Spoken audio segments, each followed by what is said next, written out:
구원의 파도치는 영광 9번째 시간입니다. 이사야서 43장 22절 24절 말씀을 가지고 너는 나를 괴로워하였으며 라는 제목을 함께 살펴보도록 하겠습니다. 이사야서 43장 22절 24절 말씀입니다.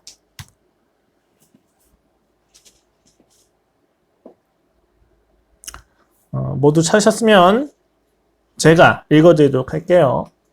그러나 야곱아 너는 나를 부르지 아니하였고 이스라엘아 너는 나를 괴롭게 여겼으며 네 번제의 양을 내게로 가져오지 아니하였고 너의 제물로 나를 공경하지 아니하였느니라. 나는 제물로 말미암아 너를 수고롭게 하지 아니하였고 유향으로 말미암아 너를 괴롭게 하지 아니하였거늘 너는 나를 위하여 돈으로 향품을 사지 아니하며 희생의 기름으로 나를 흡족하게 하지 아니하고 네 죄짐으로 나를 수고롭게 하며 네 죄악으로 나를 괴롭게 하였느니라.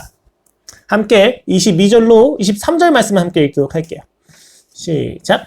그러나 야곱아 너는 나를 부르지 아니하였고 이스라엘아 너는 나를 괴롭게 여겼으며 네 번제의 양을 내게로 가져오지 아니하였고 네 제물로 나를 공경하지 아니하였느니라. 나는 제물로 말미암아 너를 수고롭게 하지 아니하였고 유향으로 말미암아 너를 괴롭게 하지 아니하였거늘. 죄의 본질은 자기중심성이고 그 죄는 모든 인류에게 보편적으로 기능한다라고 말씀드렸습니다. 죄의 보편성이죠. 이 죄의 보편성에 대해서 우리는 비합리적이다라고 반감을 가진다고 이야기를 했어요. 근데 이 반감 자체가 우리의 자기중심성을 잘 보여주는 것이라고 이야기 드렸죠. 우리는 그저 내가 틀렸다고 하는 사실을 외면하기 위해서 인류가 집단으로 묶여있다는 것에 대해서 애써 부정할 뿐입니다. 내가 틀렸다는 것을, 내가 죄인이라는 것을 우리는 마주해야만 합니다. 그래야만 우리는 오르신 하나님에게로 나아갈 수 있다는 거예요. 그 오르신 하나님은 그 사랑을 오름으로 살아내시는 분이십니다. 그 사랑 안에서 우리는 구원을 받을 수 있습니다. 그리고 오늘 우리는 본격적으로 이제 죄의 결과대에 대해서 살펴보기 시작할 겁니다. 그 첫 번째는 오늘 주제는 실증에 관한 것입니다. 사실 이 실증이라고 하는 것은 죄의 원인으로도 여겨지긴 하는데 오늘은 사변과 추측이 들어간 영역을 배제하고 죄의 결과로서 심화된 영적 실증이 무엇인지에 대해서 좀 더 깊이 이야기를 해보고자 합니다. 사실 아담의 죄가 들어오고 나서부터 가장 비극적인 결과가 있다면 저는 실증이라고 생각을 해요. 실증이라는 단어는 대상에 대해서 흥미가 없어지는 것에 대해서 이야기를 하는데 그 정의 자체보다는 용례를 조금 살펴보면 이해가 조금 더 쉽습니다.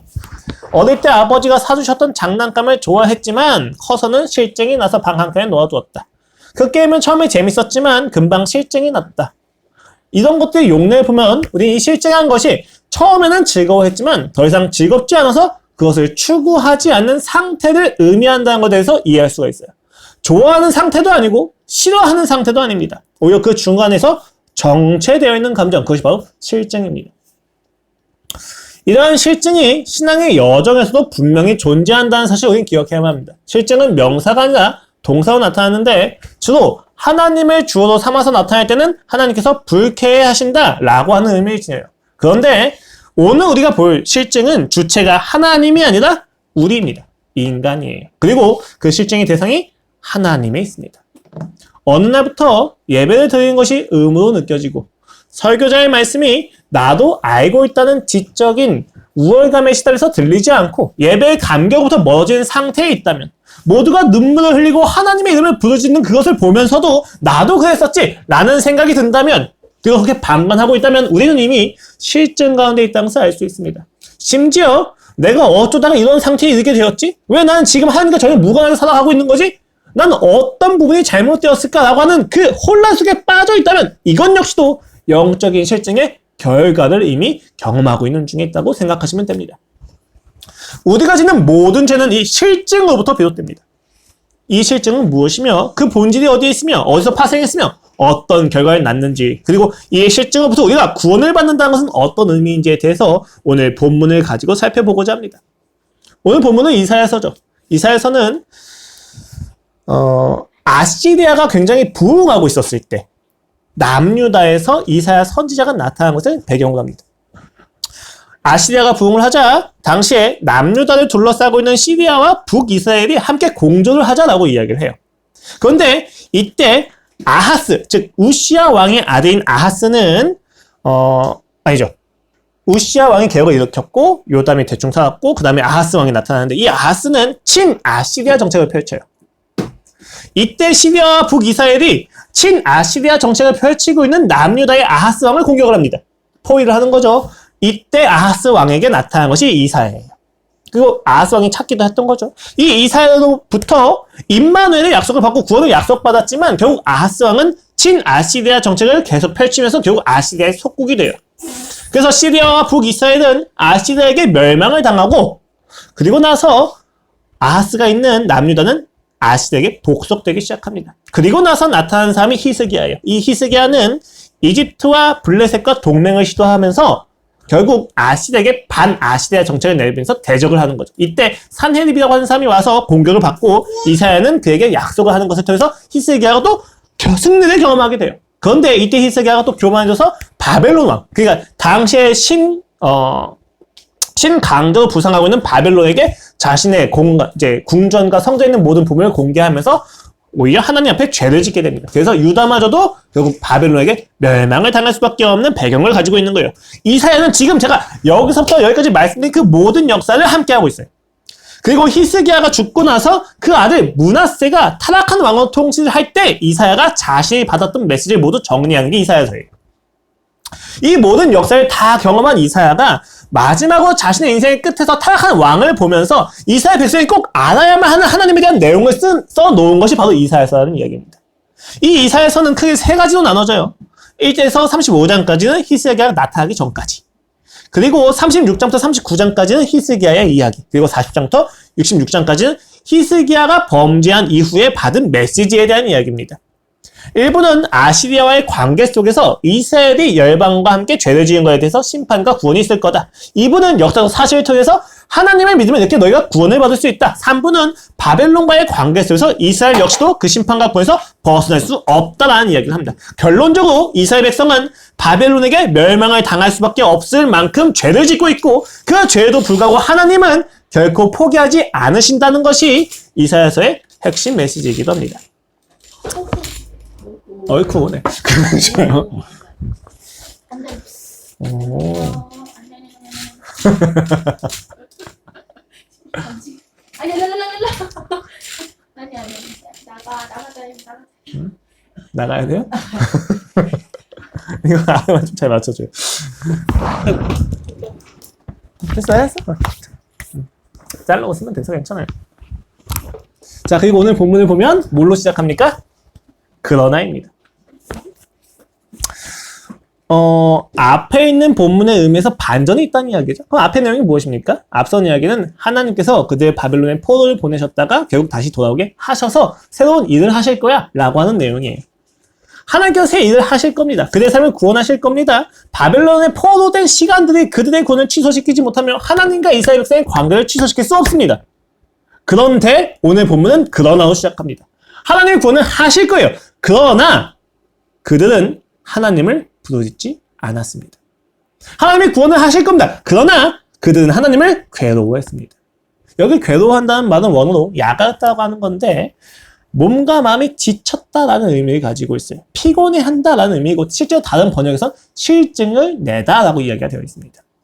하나님의 구원을 하실 거예요. 그런데 이스라엘 백성은 하나님을 향하여 실증이 났다는 것입니다. 그들은 왜 승리했음에도 불구하고 구원의 메시지와 예언을 받는데도 불구하고 예배에 지치기 시작합니까? 그들은 왜 더 하나님을 갈망해야만 하는 곳에서 지쳐서 부르짖는 것을 그만하기 시작합니까? 왜 그들은 하나님을 경배하기를 멈추었습니까? 오늘 본문은 그 지친다라고 하는 표현과 함께 세 가지의 표현을 병행적으로 사용하고 있습니다. 첫 번째는 부르짖지 않았다는 것이고, 두 번째는 네 번제의 양을 가져오지 않았다는 것이고, 세 번째는 너의 제물로 공경하지 않았다는 것입니다. 이 세 가지 표현은 이스라엘 백성이 하나님을 향하여서 가지고 있는 실증을 잘 표현해주고 있습니다. 제일 먼저 그들은 하나님의 이름을 부르짖지 않았습니다. 하나님께서 그들의 이름을 야곱이라고 이야기하시는 것은 언약을 상기시키는 장면이에요. 이스라엘 백성과 하나님 사이에 맺으신 그 언약을 하나님은 잊지 않다는 것을, 하나님께서는 그 이스라엘 백성의 이름과 정체성과 그들의 신분을 잊지 않고 있다는 것을 잊지 않고 있다는 것에 대해서 상기시켜주는 것입니다. 그런데 이스라엘 백성은 하나님을 부르짖지 않습니다. 왜냐하면 지금 이 메시지를 듣고 있는 현 상황은 아시리아에 대해서 승리를 경험하고 있는 이스라엘 백성이에요. 그러니까 므낫세가 왕이 된 이 시점은 타락을 자행하던 때입니다. 이 타락을 자행하는 배경에는 그들이 이미 승리해서 안정권에 있다라는 이야기예요. 심지어 바벨론, 강자로 부상하고 있는 바벨론 역시도 그들과 외교를 맺는 것처럼 보이는 순간이죠. 이들에게 하나님은 필요하지 않습니다. 왜요? 이미 승리를 경험했기 때문입니다. 부르짖는다는 것은 그의 임자가 현존하기를 갈망한다는 고대 근동의 표현이죠. 그런데 그들은 그 갈망이 멈추었어요. 왜 그렇습니까? 그들이 직면하고 있는 문제가 해결되었기 때문입니다. 그들은 하나님을 부르짖을 이유를 찾지 못했습니다. 그리고 그들은 그들의 번제의 양을 가져오지 않았어요. 여기 번제의 양이라는 것은 희생 제사를 위해서 필요한 제물에 대한 이야기입니다. 이 제사를 통해서 이스라엘은 자신들의 죄가 얼마나 참혹한지 깨달을 수 있었어요. 그런데 그들은 자신의 소유가 된 양을 가져오지 않고 있습니다. 그들은 흠없는 양이 아니라 아무 양이나 시장에서 사서 예배를 드리기 시작했어요. 그래서 오늘 본문은 특별히 강조가 되어 있는 것이 너의 라고 하는 소유격이에요. 너의 양을 가져오지 않았다는 이야기. 너의 번제의 양을 가져오지 않았다는 거예요. 그들은 그냥 일반적으로 번제되어진 양들을 시장에서 구매해서 갑니다. 왜요? 그들에겐 더 이상 자신의 개인적인 삶과 하나님의 관계가 없어졌기 때문이에요. 그들은 예배를 형식적으로 드리기 시작합니다. 많은 양을 가져와 죽이고 예배를 드리지만 결국 그들의 것은 없습니다. 그들은 예배를 드리지만 그들의 예배는 없습니다. 그들에게 예배는 하나의 의례가 되었고 형식이 되었습니다. 교리와 형식은 있지만 참여하는 마음은 사라졌습니다. 마지막으로 그들은 예배를 드렸지만 하나님을 존경하는 마음이 전혀 없었다고 이야기합니다. 심지어 이사는 여기서 강한 부정을 이야기하는 로라고 하는 것을 넣어서 그들이 하나님을 생각하는 마음이 전혀 없었다고 이야기하는데 이 하나님을 생각하는 마음이 전혀 없다는 것을 어떤 것을 가지고 표현하냐면 재물을 가지고 표현해요. 여기 재물이라는 것은 그들에게 주어진 일상의 모든 소유를 이야기합니다. 하나님께서 허락하셨고 하나님이 공급하셨던 모든 재물을 가지고 그들이 하나님을 공경하지 않았어요. 그냥 하나님을 공경하지 않은 것이 아니라 그들이 가지고 있는 재물로 하나님을 공경하지 않았다는 것은 그들은 자신이 부여받고 있고 자신들이 누리고 있고 자신이 수익을 받았던 그 모든 일상과 소유와 능력이 하나님으로부터 비롯되었다는 것에 대해서 더 이상 생각하지 않게 되었다는 거예요. 그래서 그 재물들을 자기 마음대로 사용하기 시작합니다. 그렇습니다. 이들은 하나님의 이름을 명분 삼아 살지만 하나님과는 전혀 무관하게 살고 있었다는 거예요. 이것이 바로 실증에 대한 표현입니다. 이들은 하나님을 부르짖지 않았고 예배드리지 않았으며 자신들의 삶의 기원이 하나님으로부터 비롯됐다는 것에 대해서 모두 부정하고 살고 있어요. 왜요? 자신들의 삶에서 모든 문제가 해결되었기 때문입니다. 진정한 문제는 해결되지 않았지만 그들은 자신들이 직면하고 마주했던 문제 자체는 해결되었다고 여기는 그 순간, 거기에 안주하는 순간 죄가 그들의 삶에 틈타 들어오기 시작한다는 겁니다. 실증은 이와 같습니다. 하나님과의 관계에서 형식을 다하지 않는다가 아니에요. 교회에 다니지 않는다가 아니에요. 교회를 다니지만 예배를 드리지만 그 어느 곳에서도 인격적인 만남과 갈망이 없는 것을 의미합니다. 그와의 인격적인 관계가 무너지자 예배가 무너지고 일상이 무너지는 겁니다. 왜 이들은 여기서 멈추었습니까? 지금 문제가 단순히 자신들이 마주했던 삶의 문제가 해결된 것에 만족했기 때문입니다. 하나님을 수단으로 추구했지 인격으로 추구하지 않았기 때문입니다. 이것이 바로 실증의 정체입니다. 차갑지도 않고 뜨겁지도 않은 마음의 상태. 실제로 요한계시록에서는 이런 미지근한 마음에 대해서 지적을 하는 게 라오디게아 교회가 있죠. 이 교회는 매우 부유했습니다. 그 부유함으로 인해서 그들은 하나님을 갈망하지 않았어요. 이 당시에 요한계시록 당시에 부유했다는 것은 신앙에 있어서 타협이 있었다는 것을 의미합니다. 당시에 그들이 부유하기 위해서 행해야만 했던 모든 직업과 일의 전선에서는 하나님에 대한 예수님에 대한 신앙을 부정해야만 가능했어요. 근데 이들은 부유했습니다. 무슨 이야기입니까? 그들은 자신들의 삶과 자신들의 일의 전선에서 신앙을 타협하고 있었다는 것을 의미합니다. 하나님을 수단 삼아서 자신들이 마주하고 있는 가난이라고 하는 문제를 해결하는 것에 안주할 뿐이지 그 하나님을 더 알아가고 하나님을 더 사랑하고 그 하나님을 따라 본받는 인생을 살아가는 것에서는 그들이 관심이 없었습니다. 그들은 부유했음에도 불구하고 무언가 결핍과 공허함은 알고 있었을 거예요. 그래서 교회를 계속 다녔을 겁니다. 형식을 추구하는 이유가 있어요.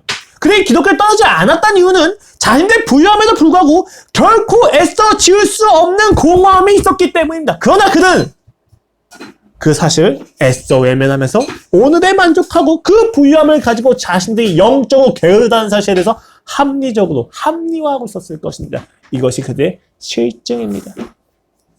그 실증은 하나님으로 하여금 그들을 향한 마음을 괴롭게 합니다. 왜 그렇습니까?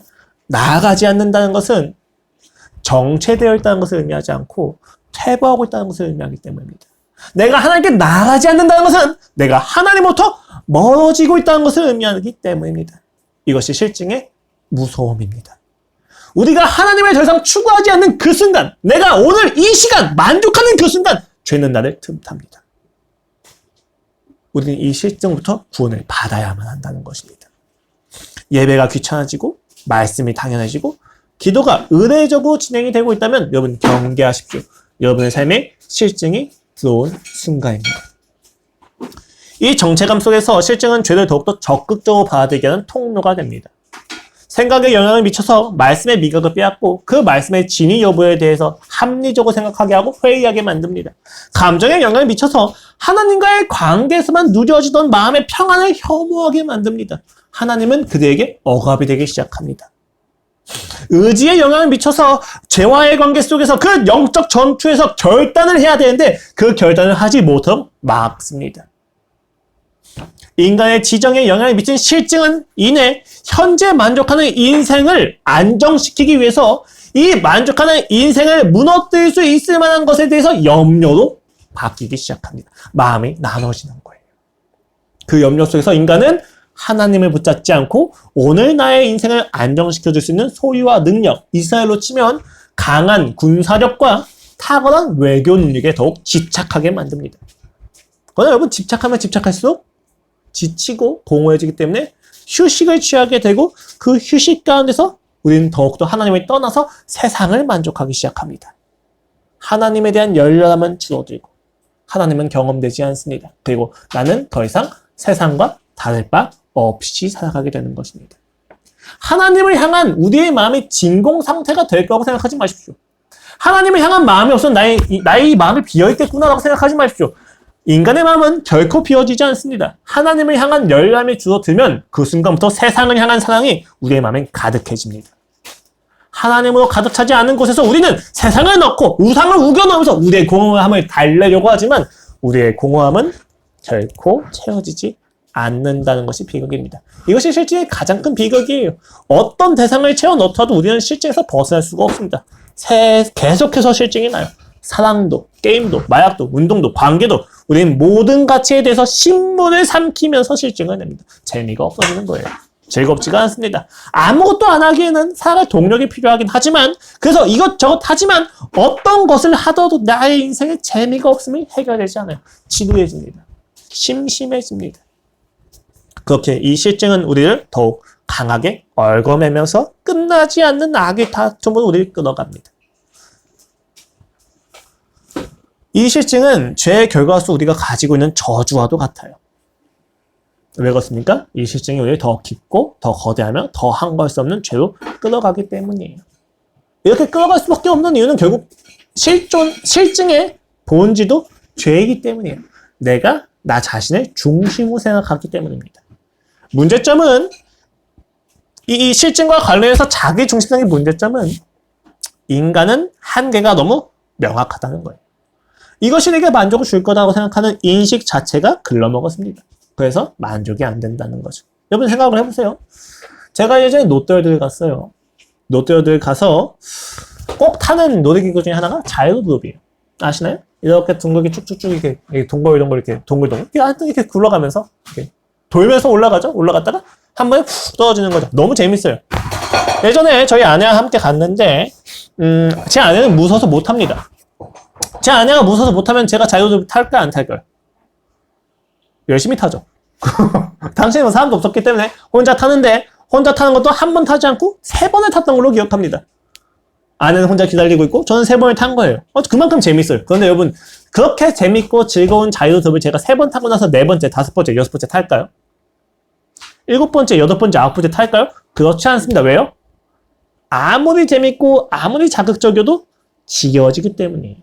시간을 더 쓰기에는 아깝기 때문이에요. 여러분 저희가 하나의 게임에 대해서 고인물이 될 수 있지만 그 고인물이 되는 건 역시도 지루함을 어찌됐든지 탈피하려고 하지만 하면 할수록 더 지루해질 수밖에 없는 것을 우리는 경험하곤 합니다. 실증이죠. 우린 반드시 이 세상에 있는 가치들에게 실증을 느껴요. 왜요? 이 땅에 있는 것들은 반드시 없어지기 때문입니다. 심지어 그 대상이 주는 즐거움을 인식하고 있는 나의 인식마저도 한계가 있기 때문에 우린 이 실증에서 결코 벗어날 수가 없어서 지루함과 싸워가며 살아갑니다. 인생이 비참하지 않습니까? 더 나은 가치가 아니라 내가 지루해지지 않기 위해서 발버둥 치며 살아가는 인생에 묶여버리는 거예요. 그게 실증입니다. 그러나 하나님은 논리적으로 실증을 낼 수 있는 대상이 아닙니다. 근데 이상한 거죠. 지금 우리가 하나님을 향하여 실증을 낼 수 없는데 실증을 내고 있는 것은 이유가 무엇입니까? 그것은 하나님을 하나님으로 인식했기 때문이 아니라 그 하나님을 우리의 우상으로 인식했기 때문에 나타나는 반응입니다. 왜 실증이 나타나느냐? 하나님을 대상으로 하면 실증이 나타날 수가 없어요. 그런데 이 하나님이 나의 삶에서 우상으로 여겨지기 시작한다. 내가 하나님을 목적 삼지 않고 내가 목적하는 것을 위한 수단 삼는 그 순간 하나님은 하나님이 아니게 되는 거예요. 그러니까 나는 실증이 나죠. 왜요? 하나님이 아닌 것이기 때문이에요. 하나님은 영원하시기에 그 감격이 무한합니다. 그는 아름답기 때문에 우리 끊임없이 매력적으로 걸어갑니다. 그러나 그 하나님이 성경에서 계시되어지는 그 하나님부터 벗어나서 내가 원하는 하나님을 찾는 그 순간부터 하나님은 영원하지도 아름답지도 무한하지도 않습니다. 그러니까 우리는 하나님에 대해서 실증을 느끼는 거예요. 정확히 이야기하면 하나님에 대한 실증이 아니라 우리가 마음대로 만들어 놓은 하나님이라는 우상에 대하여 금송아지에 대해서 실증을 가지게 된다는 것입니다. 문제를 해결해 줘야만 내 신앙과 율법을 조건으로만 일하셔야만 하는 하나님을 믿는다면 우리는 끊임없이 실증을 느낄 수밖에 없는 거예요. 왜요? 그것은 하나님이 아니기 때문입니다. 이때이든 자신들의 문제가 해결되면 더 이상 하나님을 추구하지 않게 됩니다. 실증이 나는 것이죠. 내가 어려운 상황에 빠졌습니다. 주여 나를 제발 도와주시옵소서. 열심히 새벽 기도를 하고 열심히 40일 기도를 합니다. 열심히 금식 기도를 합니다. 그러고 나서 문제가 해결되지 않으면 더 이상 새벽 기도와 금식 기도를 하지 않아요. 왜요? 하나님이 필요하지 않기 때문에. 그것이 정말 하나님이 맞습니까? 아닌 거죠. 그렇기 때문에 우리는 우상을 향하여 가진 마음에 실증을 느낀다고 표현하는 것입니다. 실증은 결국 유한한 나에게 묶여서 하나님마저도 유한한 것으로 제한시킬 때 발생합니다. 우상의 본질이 거기에 있어요. 무한한데 형상을 만들어서 내가 원하는 그 하나님, 내가 원하는 목적을 위해서 제한시키는 것이 우상이거든요. 이렇게 유한해지는 순간 실증이 시작합니다. 나의 감정과 즐거움과 생각과 인식에 하나님이 묶이니까 그 하나님으로부터 얻어지는 만족 자체도 제한되어지는 겁니다. 두렵게도 하나님을 향한 실증은 우리의 삶 곳곳에서 나타납니다. 말씀을 멀리하고 기도를 귀찮아하고 예배 현장을 기대하지 않고 갈망하지 않습니다. 그뿐 아니에요. 하나님을 향한 관계는 반드시 이웃에게도 반영된다는 점을 기억하십시오. 가장 사랑하는 상대에게마저도 실증을 나타내는 이유는 무엇입니까, 여러분? 상대를 사랑하는 것이 아니라 믿고 있기 때문이에요. 여러분, 우리가 상대를 믿는다고 하는 표현 막 되게 멋있다, 낭만적인 이야기하지만 여러분, 이 믿으라는 말이 얼마나 잔인하고 두렵고 또 폭력적인지를 아셔야 돼요. 상대의 동의를 구하지 않고 내가 기대하는 이미지를 그에게 뒤집어 씌워버립니다. 이것이 믿음이에요. 그래서 내가 생각했던 데도 그가 행하지 않는다면 우리는 배신을 당했다고 이야기합니다. 그리고 길게 날뛰는 거죠. 그러나 여러분, 성경이 우리한테 이야기하는 것은 이웃을 믿어라가 아니라 사랑하라입니다. 우리가 믿을 유일한 대상은 하나님이시고 예수님이시며 성령님이십니다. 그 이웃은 믿음의 대상이 아니라 사랑의 대상이라는 것을 기억하십시오. 이러한 실증의 증거는 결국 인간을 홀로 되게 만들어요. 인간을 믿었고 인간에게 상처를 받아서 인간에게 실증이 납니다. 여러분, 굉장히 많이 이제 이야기되어진 밈 같은 거죠. 상처받기 싫어서 사랑을 하지 않는다. 사람에게 질렸다. 이런 표현이 다 무엇입니까? 내가 내 마음대로 이웃의 모습을 만들고 내가 그 기대대로 행하지 않는 이웃의 모습에 상처를 받아서 나는 더 이상 누군가를 사랑하지 않겠다. 라는 이야기죠.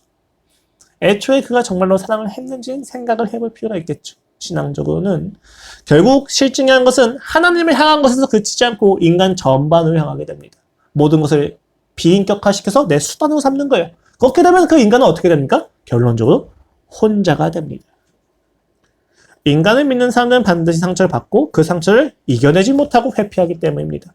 그리고 그 반복되는 아픔은 역시 인간은 혼자 사는 거야 라고 잘못된 오해를 하게 만듭니다. 여러분 생각해 보세요. 인간이 어떻게 혼자 삽니까? 인간은 결코 혼자 살 수 있는 존재가 아닌데 혼자 살아가는 존재인 것처럼 여기는 것이 이 실증의 결과입니다. 이 고립의 끝은 또 다른 의존과 믿음 그리고 배신이죠. 그 유일한 대안은 사랑밖에 없습니다. 상대를 있는 그대로 받아들이고 상대를 끊임없이 알아가려는 사랑이 아니라면 우리는 이 상처와 괴로운 외로움 속에서 결코 벗어날 수 없습니다. 이것은 여러분을 향해서 성경이 요구하는 억압이 아니에요. 성경이 우리에게 이것을 명령하는 바는 내가 나 자신도 받아들이기 위해서는 사랑을 해야만 하기 때문입니다. 우리는 이것을 기억해야만 해요. 성경의 명령을 억압으로 받아들이는 실증으로부터 벗어나셔야만 합니다. 오늘 본문은 놀랍습니다. 이렇게 안타깝고 악순환을 만들어내는 실증에 빠져있는 신자들에게 하나님이 구원을 선포하시기 때문입니다. 신자는 실증이라고 하는 죄의 결과부터 벗어납니다. 24절에서 하나님은 그 실증을 악으로 규명하시며 자신을 괴롭게 하였다라고 이야기하십니다. 그리고 갑자기 25절에서 반전을 이룹니다. 곧 나는 나를 위하여 너의 허물을 도마하는 자니 너의 죄를 기억하지 아니하니라. 그들이 하나님께 실증을 낸 것에 대해서 하나님을 악으로 규정하고 이것이 얼마나 하나님을 괴롭게 하는지에 대해서 이야기하신다. 그러나 그리고 나서 바로 이어지는 말씀은 내가 그 죄를 기억하지 않겠다라고 이야기하신다. 도말하시겠다라고 이야기합니다. 여기 도말은 하나님께서 홍수 사람을 모두 진멸시키실 때 이스라엘 백성에게 아말렉 족속을 모두 멸하라고 명령하실 때 쓰는 말이에요. 문질러서 없애버린다는 의미입니다. 하나님은 우리의 모든 죄의 결과와 그 본질을 없애버리신다는 겁니다. 실증을 없애버리실 겁니다. 영원토록 그 실증의 굴레에 억압되어 살아가는 인생 속에서 하나님은 우리를 구원시키셔서 결코 실증내지 않는 인생으로 우리를 초대하신다는 것입니다. 하나님이 아닌 하나님을 향하여 실증을 내는 것을 그는 도마하실 것입니다. 그 죄를 더 이상 기억하지 않으실 것입니다. 어떻게 그렇게 하십니까? 어떻게 그 구원 사역을 이루신다는 이야기입니까? 26절로 28절은 이스라엘 백성의 죄를 징계하시겠다는 내용을 이어줘요. 내가 너를 구원하겠다라고 이야기하시고 나서 26절에서 28절까지 하나님께서 하시는 방법은 그들을 징계하신다는 겁니다. 비방거리가 되게 하고 포로로 치유가 당하게 하신다는 겁니다. 이것이 무엇을 의미합니까? 너희가 믿고 있는 잘못된 하나님은 너에게 진짜 하나님이 아니라는 것을 증명시키실 거라는 거예요. 그 안에서 너희가 비방을 당하고 치욕을 당하면서 그 안에서 나와 변론하자. 누가 진짜 하나님이냐? 그 문제를 해결해주는 것이 정말 하나님이냐? 아니면 그 문제들 가운데서도 너희가 당하는 그 수치 가운데서도 너희와 함께하는 내가 진짜 하나님이냐에 대해서 변론하자고 이야기하시는 거예요. 하나님이 우상을 진멸하시겠다는 것입니다. 너희의 삶에 내가 적극적으로 개입해서 무엇이 진짜 하나님인지에 대해서 내가 이야기해 주겠다고 그는 이야기하십니다. 그는 변론을 이야기하신다. 변론을 요구하신다. 그래, 너희가 이야기하는, 너희가 만든 그 우상인 하나님과 너희와 함께하는 나와 무엇이 진짜 신인지, 무엇이 진짜 가치인지 한번 따져보자. 그렇게 그는 우리의 밑바닥에 있는 그 끝을 모두 노출시키고 폭로시킵니다. 26절 말씀입니다. 너는 나로 기억이 나게 하고 서로 변론하자. 너는 너의 일을 말하여 의를 나타내라. 너의 시조가 범죄하였고 너의 교사들이 나를 배역하였나니 그러므로 내가 성서의 어른들의 욕을 보게 하며 야곱으로 저주 입게 하며 이스라엘로 비방거리가 되게 하리라. 그것이 그의 구원 방식입니다. 너희가 우상 삼은 그 하나님은 하나님이 아니라는 것을 밝히시는 것. 그리고 그 수치 가운데서 그는 함께 하시는 것. 무엇이 진짜 가치인지에 대해서 그는 우리에게 이야기하고 계십니다. 이스라엘 백성은 생각했습니다. 우리의 수치를 면하게 하는 자가 진짜 하나님이다 라고 이야기했습니다. 그러나 그 수치 가운데서 나와 함께하지 않는 하나님은 하나님일 수 없다는 거에 대해서 지금 하나님은 목을 놓아 이야기하시는 거예요. 야, 진짜 누가 너희랑 함께 해주고 있니? 누가 진짜 하나님이냐에 대해서 그는 이야기하십니다. 그래서 44장에서 이사야는 우상의 허망함에 대해서 이야기하는 거예요. 그들이 만든 우상이 하나님을 대신할 수 없고 그들을 구할 수 없다는 것에 대해서 이야기하십니다. 하나님이 함께 하심은 불을 맛보게 하지 않는 것이 아니라 그 불가운데로 들어갈 때 확인할 수 있다는 것. 내가 숨이 막히고 내가 사랑하는 가치가 불타는 아픔 속에서 우리가 원망하고 슬퍼하며 절망하는 그 순간에도 하나님은 그 모든 원망을 감당하면서 내가 함께 하겠다는 것을 이루시겠다는 것. 기억하십시오. 하나님의 징계 속에서 불타는 모든 것은 우리가 실증을 낼 수밖에 없는 우상들입니다. 실증은 그 대상의 유한성에 제한되기 때문입니다. 하나님은 반드시 그 우상들을 태우실 겁니다. 정치를 이야기하면 알 수 없는 혼란에 괴로워하게 되고 염증을 내죠. 논리에 파고들면 파고들수록 옳음은 규명할지 모르겠지만 사느지 못하는 혼란을 경험합니다. 사랑을 하면 할수록 더 큰 상처를 맛보고 그 상처를 이겨낼 힘을 얻지 못합니다. 옳음도 사랑도 논리도 정치도 우리에게 구원이 될 수 없습니다. 그러나 하나님은 이와 같이 이야기하신다. 44장 6절 이하입니다. 이스라엘의 왕인 여호와 이스라엘의 구원자인 만군의 여호와가 이같이 말하노라. 나는 처음이요 나는 마지막이라. 나 외에 다른 신이 없느니라. 너희는 두려워하지 말며 겁내지 말라. 내가 예로부터 너에게 듣게 하지 아니하였느냐? 알리지 아니하였느냐? 너희는 나의 증이다. 나 외에 신이 있겠느냐? 과연 반석은 없느니 다른 신이 있음을 내가 알지 못하노라. 하나님이 변론에서 승리하십니다. 그가 우리를 실증에서 자유하게 하시는 방법은 실증이라고 하는 감정을 없애시는 것이 아니라 실증을 주는 모든 대상들을 폭로시키는 겁니다. 아, 이건 나에게 만족을 줄 수 없구나. 그리고 딱 한 가지만 남습니다. 그게 하나님입니다. 하나님은 실증의 대상이 되지 않습니다. 그는 처음이자 마지막이며 구원자이시기 때문입니다. 그 외에 다른 신은 없습니다. 그렇게 우리는 무한하신 분의 사랑 안에서 실증에서 자유할 수 있게 되는 것입니다. 이것이 우리에게 선포되는 구원입니다. 우리 주변에 그런 사람들이 있습니다. 한 자리에 오래 있지 못하거나 하나에 진득하게 하지 못하는 사람들이요.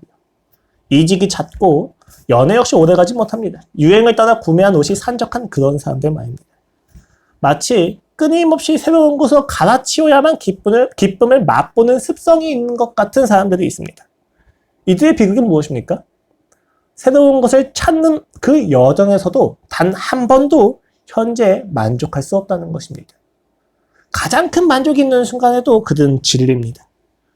오히려 그들이 새로운 것을 찾는 그 습성이 현재 하는 일에 집중을 하지 못하게 하고 모든 것으로부터 누리지 못하게 만듭니다. 그래서 정신분석학자 장 다비드 나지오라고 하는 사람은 이렇게 이야기합니다. 그렇게 새로운 것만을 추구하는 사람이 자라게 된다면 자기가 정말로 원하는 것을 깨닫고 인정하는 법을 깨닫지 못하게 됩니다. 끊임없는 자극과 끊임없이 나를 흥미롭게 해주는 것을 찾아가는 인생 속에서 우리는 여러분 내가 진짜 원하는 것이 무엇이고 내가 진짜 원하는 것을 깨닫는 것에 대해서 멀어질 수도 있다는 것입니다. 이들은 왜 그렇게 새로운 것에 집착합니까? 왜 우리는 계속 하나님이 아닌 다른 것을 통해서 자극받는 것에 집착합니까? 간단해요. 제가 선포하는 사망이 우리에게 유한성을 선포했기 때문입니다. 사실 이러한 태도는 상실에 대한 두려움입니다. 상실로 인한 아픔이 두렵기 때문에 우리는 상대를 괴로워하고 실증을 내는 거예요. 상실이 두렵기 때문에 빨리 이 괴로운 관계를 멈출 수 있는 합리화의 근거로 실증을 이야기하는 겁니다. 내가 생각하는 상대가 아니라는 사실이 나를 괴롭힐까 두려워서 미리 선을 긋고 진지한 관계에 대해서 간과하고 넘어간다는 거예요. 이 인간의 자기 중심성은 이렇게 상대를 비인격화시키고 인격적인 관계를 맺는 것에 대해서 두려움을 가지게 만듭니다. 그래서 아담과 하와가 범죄한 이후에 미리 지레짐작해서 하나님의 낯을 피하는 거예요. 그들이 진짜 해야 될 것은 무엇이었습니까? 하나님께 나아가서 우리가 속았습니다. 우리를 용서해 주시옵소서라고 이야기하는 건데 그들은 이미 하나님을 심판자로 규정을 하고 그 관계의 단절과 처벌을 견딜 힘이 없어서 도망갑니다. 숨습니다. 인에 걸릴 것이 너무 자명하지만 그들은 무화과나무 잎으로 자신을 가립니다. 자신의 수치를 직면하지 않습니다. 왜 그렇습니까? 자신들과 하나님과의 관계가 단절되고 상실될 것에 대해서 두려워하는 겁니다. 그러나 여러분, 그들의 범죄도 하나님은 상실될 수 없습니다. 우리의 죄에도 불구하고 그는 우리를 버리지 않으셨습니다. 그것이 그의 언약입니다. 그의 사랑은 우리의 죄에서 멈추지 않습니다. 이 신앙의 여정에서 우리는 두려움에 시달립니다. 이 길의 끝에서 아무것도 없을 수 있다는 불안이 우리를 끊임없이 잠식시킵니다. 그래서 하나님 그 자신을 아는 것을 주저하고 내가 아는 하나님에게 만족하고자 합니다. 율법주의, 기복주의, 인본주의, 이 신론적 관점에서 만나는 하나님에게 안주해버립니다. 그래, 하나님은 나에게 인격적 관심을 가지시고 개입하시는 분이 아니야. 내가 잘하면 복을 주시고 내가 못하면 벌을 주시는 분이지. 혹은 창조하시고 나서 그냥 하나의 법칙을 만드신데 그 법칙을 잘 따라가면 내가 신앙으로 잘 살 수 있는 거지 라고 생각하는 것에 멈춰버려요. 왜요? 인격적인 관계를 하나님과 맺는 것이 두렵기 때문이에요. 내가 이해할 수 없고 혼란스럽게 만든 그 하나님의 무한하심이 그것이 아름답게 느껴지기보다 두렵기 때문이에요. 언제든지 끊어질 수 있을 것 같고 언제든지 버림나갈 수 있는 것 같은 그 두려움 속에서 우리는 하나님과 인격적인 관계를 맺는 것을 포기하고 내가 지금 알고 있는 편견이 가득한 우상이신 하나님에게 멈추어 버립니다. 그렇게 멈추어 버리니까 공허함이 가득합니다. 헤어날 수 없는 고독만이 있습니다. 그러나 여러분, 여기서 반드시 기억하셔야 돼요.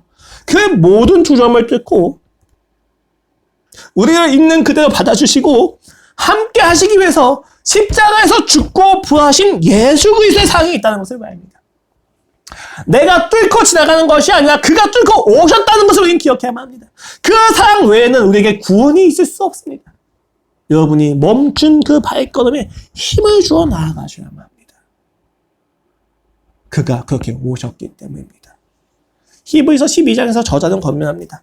믿음의 주여 또 온전하게 하시는 이인 예수를 바라보자. 그는 그 앞에 있는 기쁨을 위하여 십자가를 참으사 부끄러움을 개의치 아니하시더니 하나님 보좌의 우편에 앉으셨느니라. 12절에서 이렇게 이야기합니다. 그러므로 피곤한 손과 연약한 무릎을 일으켜 세우고 너희 발을 위하여 고든 길을 만들어 저는 대로 하여금 어그러지지 않고 고침을 받게 하라. 주저하지 마라.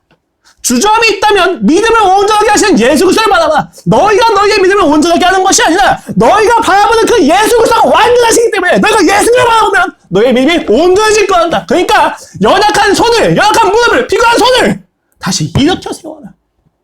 두렵니? 용기가 없니? 불안하니? 이 길의 끝에 아무것도 없을 것 같니? 너희가 혼자 고독하게 살아가는 인생이고 어떤 구원도 너를 구원하지 못할 것처럼 여겨지니? 걱정하지 마라. 예수 그리스도께서 이미 우리를 구원하셨다. 우린 두렵습니다. 이 신앙의 여정의 끝에 어떤 열매도 없을까봐. 이 비어있는 의자와 초라한 예배의 현장과 초라한 나의 삶을 보면서 끊임없이 비참함을 상기합니다. 신앙이 아니라 인간의 야욕이고 야망이며 저의 우상입니다. 지금 이 자리에 하나님이 함께 하십니다. 지금 이 자리에 내가 가진 모든 부담을 뚫고서 예수님이 함께 하신다는 것을 우리가 봤을 때 우리는 비로소 우리의 믿음이 온전해지는 것을 경험합니다. 놀라운 비밀입니다. 세상은 결코 갈 수 없는 길을 우리는 갑니다. 왜요? 예수님을 보았기 때문입니다. 그가 나를 사랑하셨다는 것을 알았기 때문입니다. 피곤한 손과 연약한 무릎을 일으켜 세워야만 합니다. 여러분이 죄와 피 흘리기까지 싸울 수 있는 이유는 그분이 피 흘리면서 나에게 오셨기 때문입니다. 그 사실을 하지 못하신다면 여러분의 인생에 마주하는 죄와 결코 싸울 수 없을 것입니다. 먼저 예수를 아십시오. 먼저 예수님을 만나십시오. 여러분의 삶에서 예수님을 통하지 않고 하나님을 인식하신다면 모두 다 우상입니다. 예수님을 통해서 하나님을 보지 못하는 것은 여러분의 삶의 실증만을 가져다 줄 것입니다. 그러나 예수님의 사랑을 통해서, 예수님의 삶을 통해서 그 치열함과 그 고단함과 그 아픔을 뚫고 오시는 그 사랑을 보면 우리는 진짜 하나님을 만날 것입니다. 결코 실증 낼 수 없는, 심심하지 않는, 지루하지 않는 하나님을 여러분 만날 것입니다. 그러면 우리의 일상에 있는 그 죄에서 승리할 수 있습니다. 이 일상의 죄들은 하나님보다 가치가 없습니다. 그 치열한 전쟁의 현장에서 여러분은 반드시 이미 승리하신 예수 그리스도를 만날 것이라고 저는 확신합니다.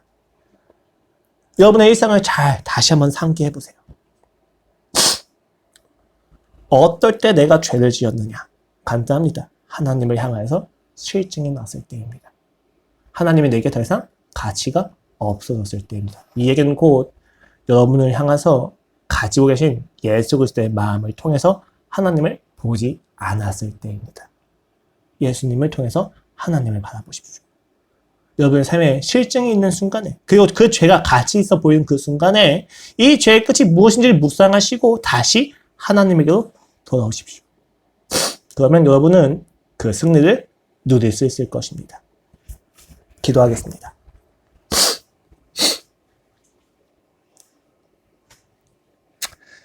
하나님 아버지,